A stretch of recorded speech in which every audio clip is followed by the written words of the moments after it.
que as bênçãos de Jesus possam penetrar no nosso coração, nossa alma e servir de fermento para produzir aquela reação química diária que vai nos transformando paulatinamente em criaturas melhores. Nos dias atuais, todos nós estamos acostumados a lidar com os computadores, desde o nosso antigo PC, de personal computer, até o nosso celular. E nós já temos uma certa intimidade com essas máquinas de algumas décadas para cá. Vamos nos lembrar que todas essas máquinas, esses computadores, são formados essencialmente por duas partes. Uma delas é a máquina propriamente dita, que em inglês é denominado de hardware. Não sei porquê. Hard é duro, é algo de metal, hard é caminho duro. Mas existe um outro componente desses computadores sem os quais ele não funciona, que é o software, ou seja, o programa. Soft de macio, caminho macio, é o programa. Há vários programas que nós instalamos nos nossos computadores, no nosso telefone celular, baixamos lá naqueles sites de aplicativos, muitas vezes gratuitos, mas tem um programa que é fundamental, sem o qual o celular não funciona, o tablet não funciona, o notebook não funciona, o computador não funciona e os grandes computadores também não funcionam. Esse programa principal chama-se Sistema Operacional. Eu sou da época em que o sistema operacional era o DOS, o DOS, o famoso DOS, que movimentava os computadores da linha dos IBM PC. IBM é daquela fábrica de computador que começou a produzir os primeiros computadores pessoais, diferente daqueles produzidos pela Apple. Então, tem o DOS que a Microsoft comprou e depois transformou no Windows.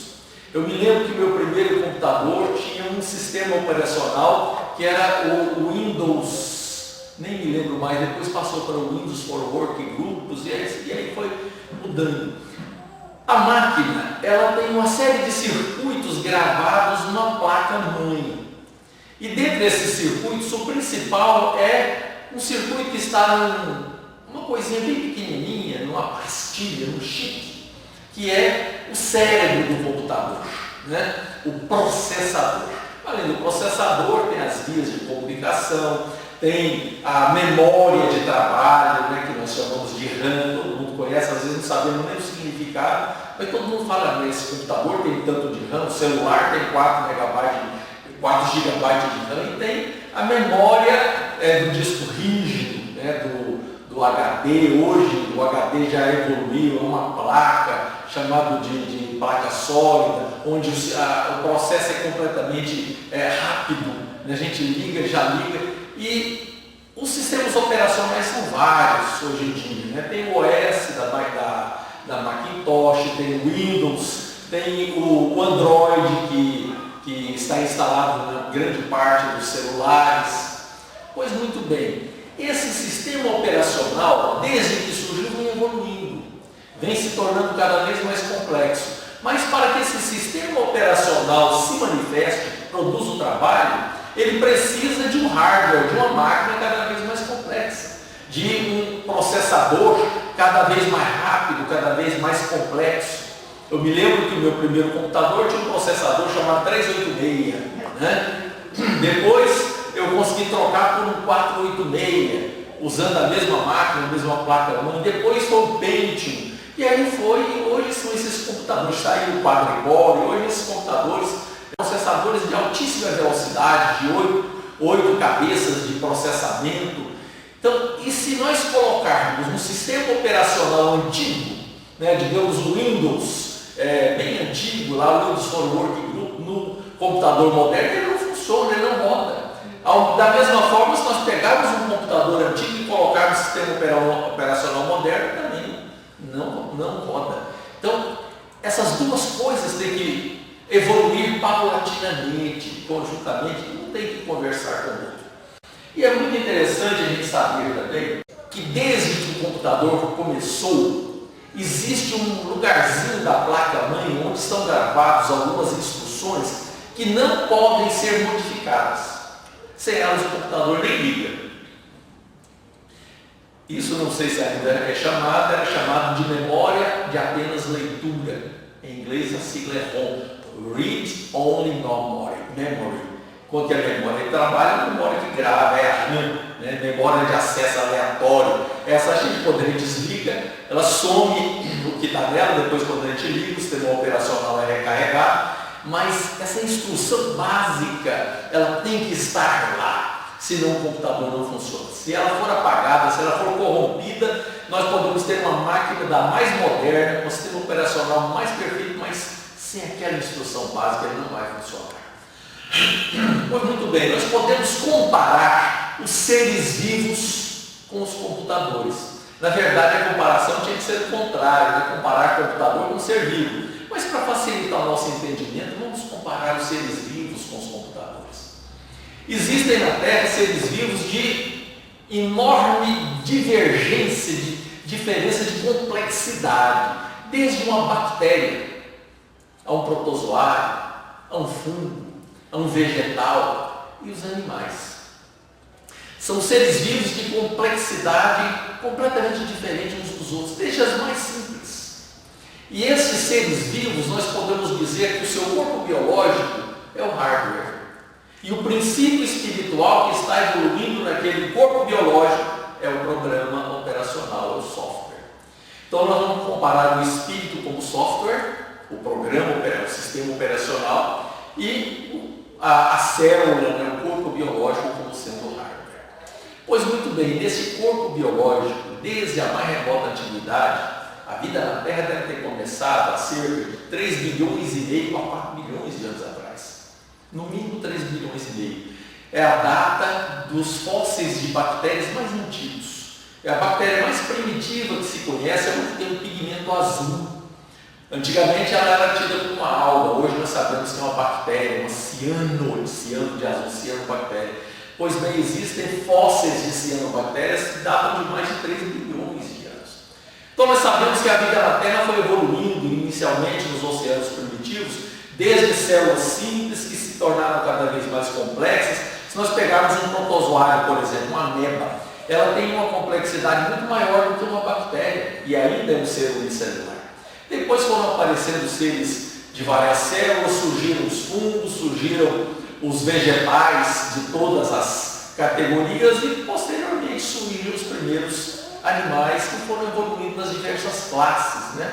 O grupo dos insetos, o grupo dos peixes, dos anfíbios, dos répteis, das aves e finalmente os últimos que apareceram na Terra, os mamíferos. E dentre os mamíferos aparecemos nós, seres humanos, que estamos na Terra há mais de 2 milhões, agora já não é milhão, é milhões de anos. Mas a espécie atual está na Terra há somente 200 mil anos. Isso é ontem. Quando surgiram os primeiros seres humanos, quando nós falamos em ser humano, não significa o ser humano atual, porque outras espécies humanas já existiram e desapareceram. Dezenas de outras espécies, todas pertencentes ao gênero Homo. A espécie atual é o gênero Homo, espécie sapiens, é o Homo sapiens. Mas houve o Homo neanderthalis, o Homo erectus, o Homo habilis e dezenas de outros. Os primeiros hominídeos devem ter aparecido na Terra há 2 milhões de anos. E ao longo de toda essa caminhada evolutiva, o hardware, que é o organismo, vem evoluindo, e o software, o sistema operacional, que é o princípio espiritual, vem evoluindo também, até que se tornou inteligente, racional no gênero humano, e mais ainda na espécie humana atual. Mas todo esse sistema operacional, que é o espírito, que é o princípio espiritual que vem evoluindo, é o mesmo, que vai se tornando cada vez mais complexo, não obstante o organismo vai desaparecendo. Alguns morrem, outros sobrevivem. É interessante notar que existiu na Terra, em alguns momentos, uma destruição em massa. Há 300 milhões de anos atrás, houve uma destruição tão grande que chegou a desaparecer 90% da vida na Terra, tanto na terra firme quanto os oceanos. E há 64 milhões de anos atrás, os dinossauros desapareceram em decorrência da queda, possivelmente, de um meteoro, e nessa fase 60% das espécies da Terra também desapareceram. É interessante notar Isso faz parte. Está lá no livro dos Espíritos, a lei de destruição, para renovação. Todas as vezes que há uma grande extinção, há uma enorme explosão evolutiva. Novos seres mais complexos vão surgindo e, evidentemente, isso tudo tem um único objetivo: propiciar a oportunidade para que o princípio espiritual se torne cada vez mais complexo até atingir a racionalidade, estágio onde nós nos encontramos. É interessante nós notarmos também, comparando com as máquinas, quem é que usa hoje um computador com processador 386? É peça de museu, ele não serve mais. O primeiro computador que foi construído foi na década de 40, o que recebeu o nome de Mark I. Foi um computador que foi construído para construir a bomba atômica. Era um computador de válvulas, as válvulas tinham mais de 1 metro de altura, elas estavam dentro de um ponto que precisava ser inundado de água para que elas resfriassem. Qualquer celular que nós tenhamos, ele é muito mais complexo do que esse computador que calculou a primeira bomba atômica. Então essas máquinas vão virando peças de museu, a gente só quer as mais modernas, elas não servem mais. Mas como o sistema operacional, que é a centelha divina, está sempre sendo criado, essas máquinas biológicas continuam sendo aproveitadas. Não obstante esses bilhões de anos do surgimento do homem, ainda nós convivemos com vírus, com bactérias, com protozoários, que são filtros do processo evolutivo. E conviveremos até que não tenhamos mais necessidade do processo reencarnatório. Enquanto precisarmos de reencarnar, vamos conviver ou nesse planeta ou em outro com seres primitivos, aonde estão começando a se desenvolver novos sistemas operacionais, ou seja, novas centelhas espirituais.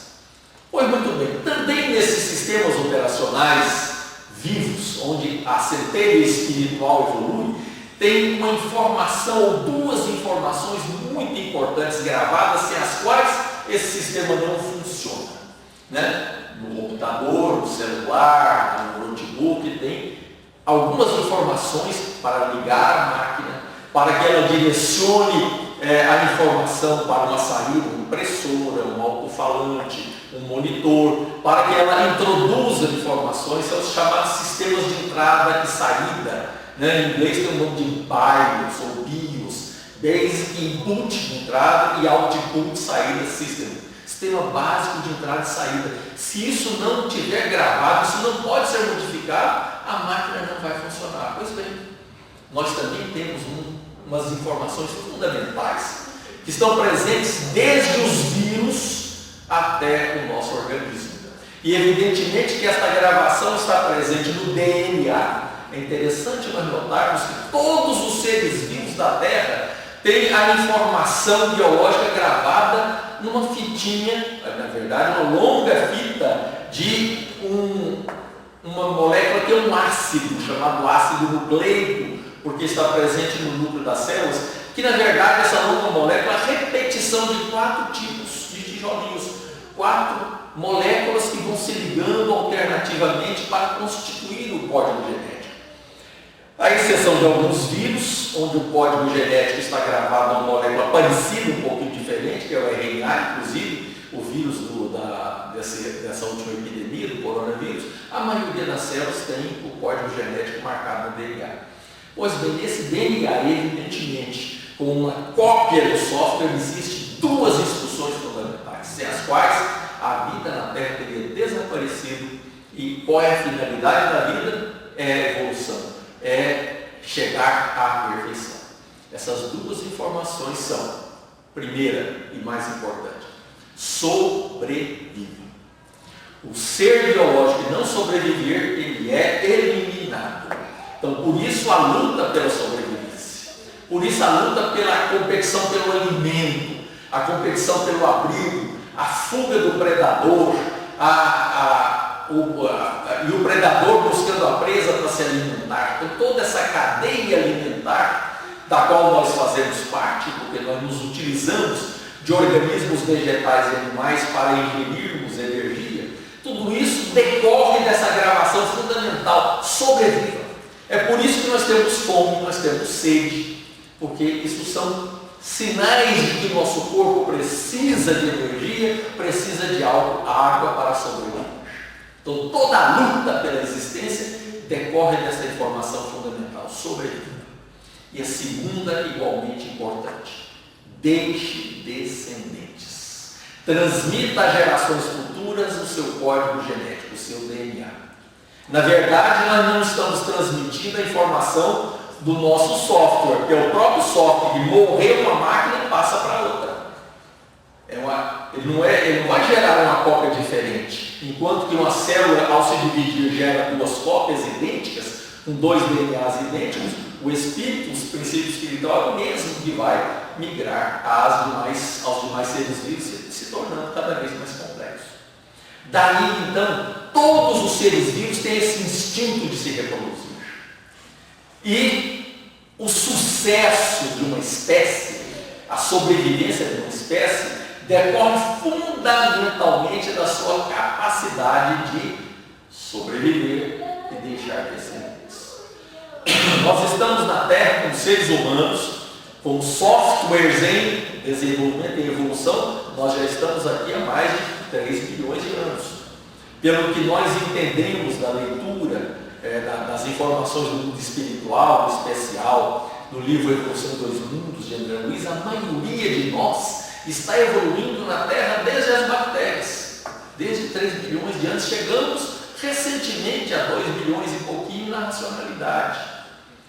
E enquanto que nós somos muito jovens aqui na Terra, e muitas espécies desapareceram, por exemplo, os dinossauros, aqueles répteis gigantescos que dominaram a Terra, desapareceram. Os insetos, que são muito mais antigos que os dinossauros, estão presentes até hoje na Terra. Se houver uma catástrofe nuclear, a maior parte da vida na Terra desaparecerá, mas os insetos sobreviverão. Qual é o truque? E é interessante que a maioria dos insetos tem uma vida curtíssima. O truque é que eles têm uma capacidade de reprodução tão extraordinária que mesmo que 80% da descendência de uma fêmea de inseto morra, ainda tem 20, 10% suficiente para manter a espécie vida afora. Então, o maior sucesso para a reprodução, ou para a perpetuação de uma espécie, é a enorme capacidade de reprodução. Pois muito bem, mas existe outra informação fundamental também, que está gravada no nosso DNA espiritual. Que, na verdade, não é nenhuma instrução, é a matéria da qual nós fomos criados, nós fomos feitos, que é o amor. Nós somos essencialmente frutos do amor. O amor é muito mais que um sentimento, ele é a força que sustenta o universo. E a essência do amor é o nosso Pai Celestial, e o amor é a matéria-prima com a qual nós fomos construídos. Só que não fomos feitos prontos, porque senão nós não teríamos nenhum mérito das nossas conquistas. Daí, então, aquela resposta que os espíritos deram a Allan Kardec, né? Deus criou todos os espíritos simples e ignorantes. Esse simples e ignorante, a gente pode pensar, então é porque nós fomos criados, o nosso espírito foi criado como índio, né? Simples. Não, a centelha divina que hoje raciocina em nós foi criada tão simples quanto aquela que hoje anima uma bactéria. Então, esse processo evolutivo, ele tende à perfeição e tende em cada um de nós ao desenvolvimento do amor. E a natureza criou alguns truques muito interessantes para que nós desenvolvamos o amor, quer queiramos, quer não. O amor é a matéria-prima da qual nós fomos construídos, mas nós temos que desenvolver esse amor em potencial. E vamos desenvolver na marra, forçados, porque a natureza nos força nisso. Olha que coisa interessante. Alguns seres vivos se reproduzem simplesmente por divisão celular, as bactérias. Elas se dividem em duas, essas duas se dividem em mais duas, e vão se reproduzindo assim. O processo de evolução desses seres é tão lento que a maior parte das bactérias que começaram na Terra há 3 bilhões de anos atrás estão da mesma forma até hoje, não se modificaram. Porque a evolução biológica ocorre com pequenas modificações no DNA. Essas modificações podem deixar o ser com maior capacidade de sobrevivência e reprodução ou deixá-los com menor capacidade de serem eliminados. Mas é um processo extremamente curoso. Mas de repente a natureza inventou um processo extremamente engenhoso. Duas células se fundiram. E aí o DNA das duas se embaralhou, criando um novo ser. Esse processo foi tão bem sucedido que é o que garante a sobrevivência da maior parte dos seres vivos na Terra, desde as plantas, os fungos e os animais, que é a reprodução sexuada. Ou seja, nessa reprodução, dois seres geneticamente da mesma espécie, mas geneticamente diferentes, se fundem, misturam o seu DNA, surgindo um ser novo. Portanto, as mutações favoráveis de um se combinam com as mutações favoráveis do outro, e quando isso começou a acontecer, o processo evolutivo ganhou uma velocidade estrondosa. Parece que foi muito lento, né? Gastou 3 bilhões e meio de anos para chegar até hoje, mas a velocidade é muito grande, acelerou-se com a chamada reprodução sexual. E olha que interessante que é a reprodução sexual. Em determinados organismos, o organismo mesmo tem o componente masculino e o componente feminino. Nas plantas, né? As flores têm o componente masculino e o componente feminino. Mas outros seres, entre os animais, tem o organismo que é masculino e o organismo que é feminino. Vamos pegar, por exemplo, os peixes. Olha que interessante. Como é que os peixes se reproduzem? O macho e a fêmea copulam? Não. Durante o período reprodutivo, macho e fêmea dirigem-se à cabeceira dos rios. Chegando lá, a fêmea deposita ovos. Aquele cardume deposita ali milhares de ovos. Os machos lançam sobre aqueles ovos uma nuvem de esperma.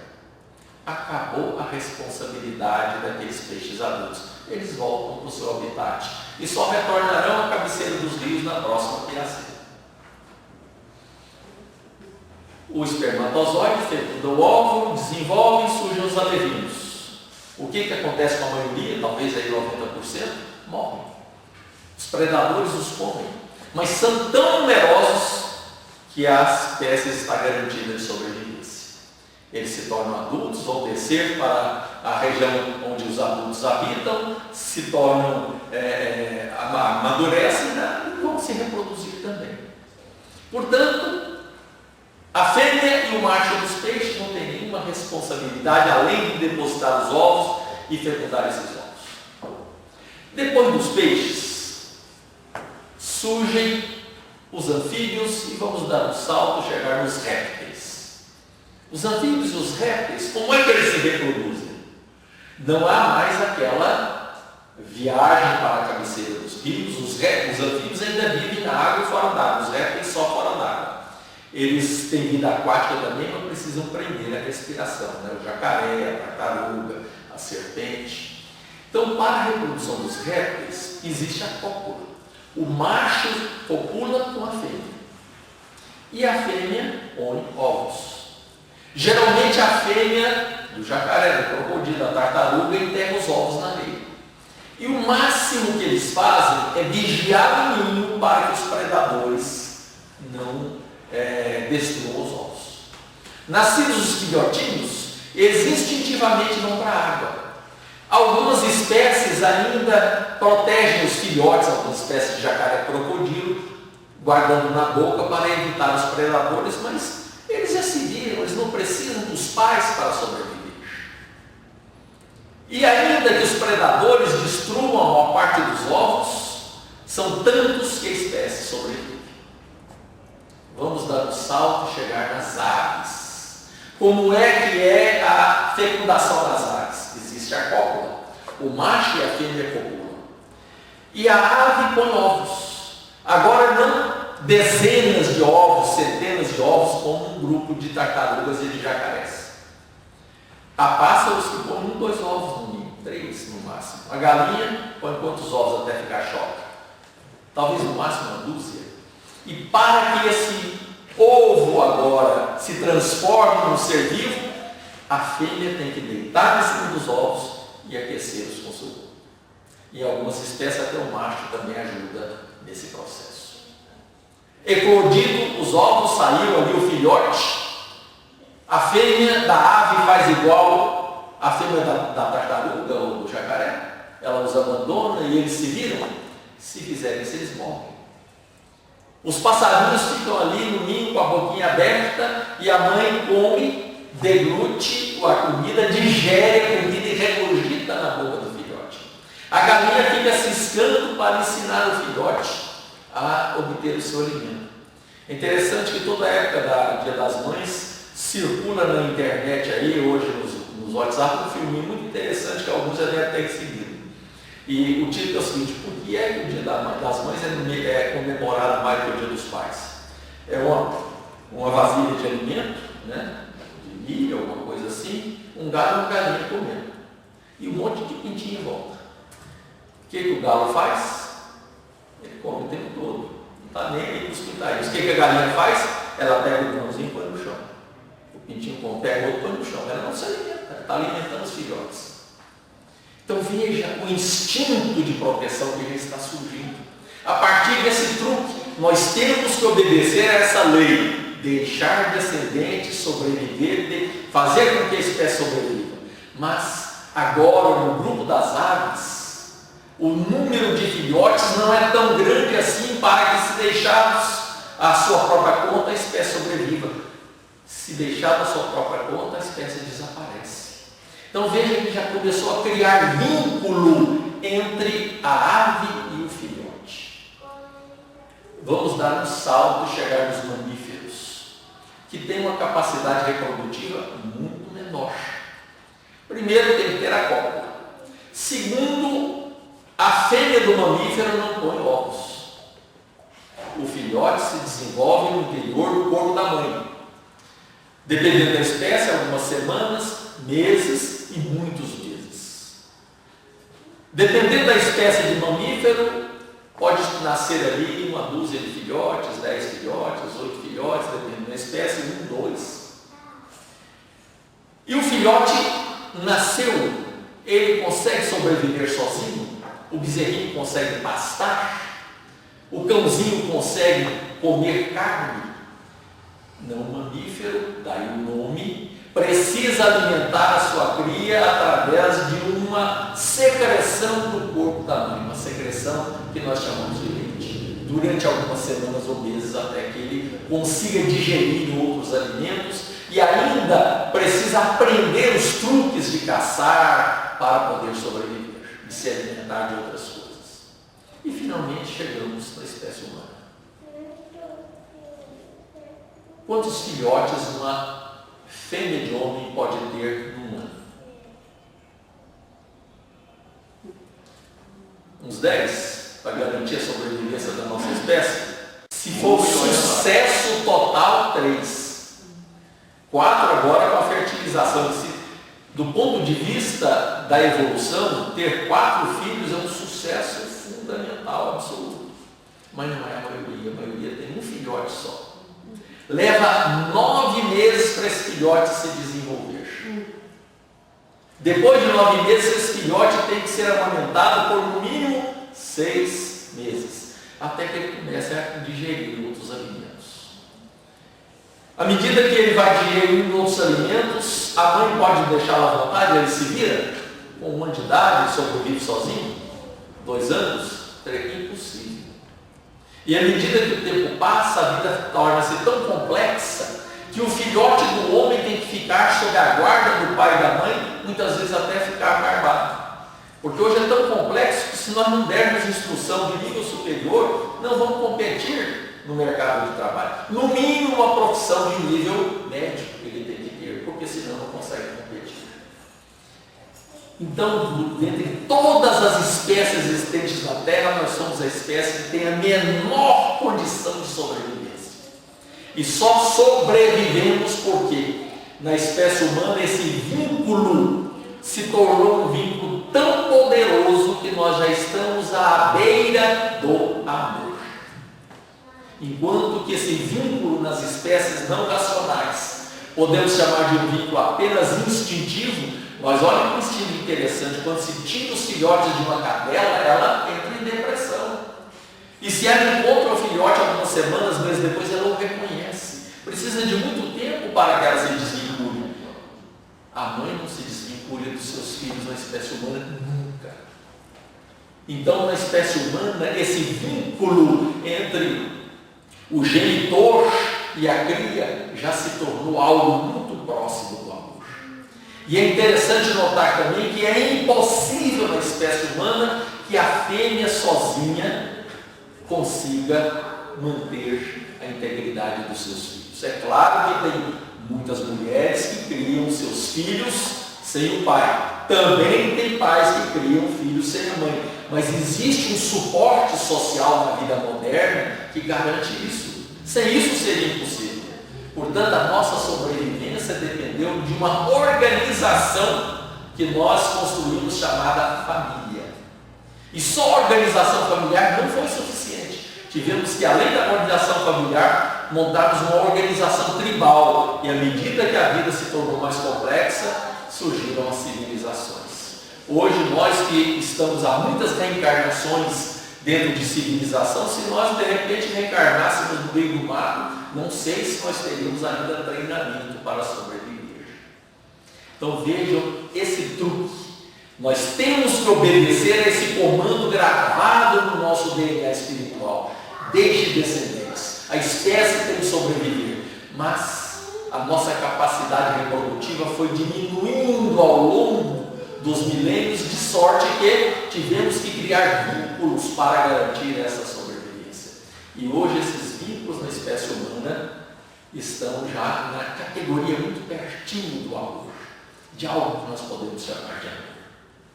Outra coisa muito interessante da gente notar: nas espécies menos complexas, animais irracionais, muito provavelmente a centelha divina que ali está evoluindo ainda não se definiu como predominantemente masculina ou predominantemente feminina. A centelha divina que anima, por exemplo, um boi, e depois numa outra encarnação vai animar uma vaca, para ela não vai ter diferença nenhuma, porque o que manda ali são os hormônios. É o patrimônio genético do macho ou da fêmea, fazendo com que surjam hormônios masculino e feminino, vai determinar o cio, a procriação. Mas na espécie humana, nós podemos notar que o sexo está predominantemente no psiquismo. Nós já não somos tão dependentes do sexo físico, do sexo genésico. Mas a maioria de nós se define predominantemente como masculino, como macho, ou predominantemente como feminino, como fêmea. Mas podemos ver homens com características femininas e mulheres com características masculinas. Essas características podem ser tão acentuadas nessa mudança de polaridade que gera a atração sexual por indivíduos biologicamente do mesmo sexo, o comportamento homossexual. O que nós observamos no comportamento homossexual? É um indivíduo psiquicamente masculino ser atraído por um espírito ou por um corpo psiquicamente feminino e vice-versa. Porque essa atração genésica, esse sexo ao qual nós ainda estamos submetidos, é um sexo ainda muito físico.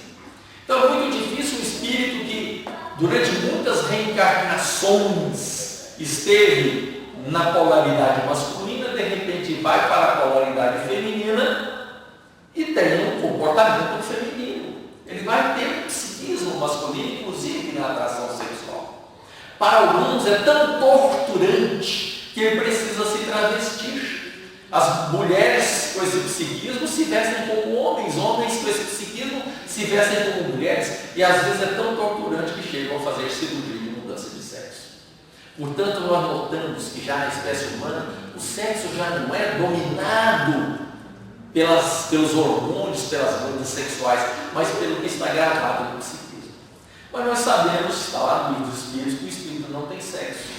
Mas ele, como reencarna frequentemente mais num sexo ou no outro, acaba adotando os condicionamentos daquele sexo. Portanto, nós observamos que na espécie humana Espíritos reencarnam-se muito mais no sexo feminino e outros reencarnam-se muito mais no sexo masculino. O que é que determina isso? Eu acho que atualmente é impossível de dizer. Por exemplo, eu me identifico perfeitamente com o sexo masculino. Provavelmente eu reencarnei o maior número de vezes no sexo masculino. O que determinou isso? Por que no início eu não comecei a reencarnar no sexo feminino e me tornei psiquicamente feminino? Nós não sabemos. Mas isso é um fato. Espíritos reencarnam-se predominantemente num determinado sexo. E aqueles que reencarnam predominantemente no sexo feminino têm uma vantagem muito grande. São os primeiros que desenvolvem ao longo do processo evolutivo esse instinto maternal que vai se transformar em amor. Portanto, nós vamos encontrar na maternidade talvez o exemplo mais próximo do que é o amor, segundo o amor que nós fomos criados, segundo o amor com o qual Deus nos criou. E, portanto, neste quesito, espíritos que reencarnaram no sexo masculino, o maior número de vezes, estão na retaguarda.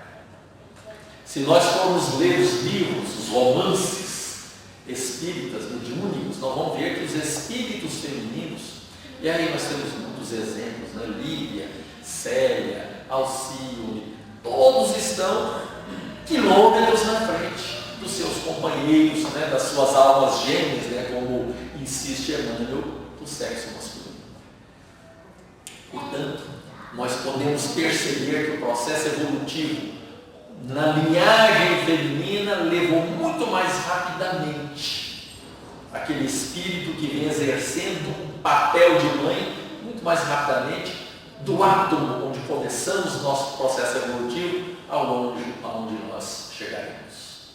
E certamente as mulheres, principalmente aquelas que exerceram de forma divina a maternidade, vão chegar muito na frente.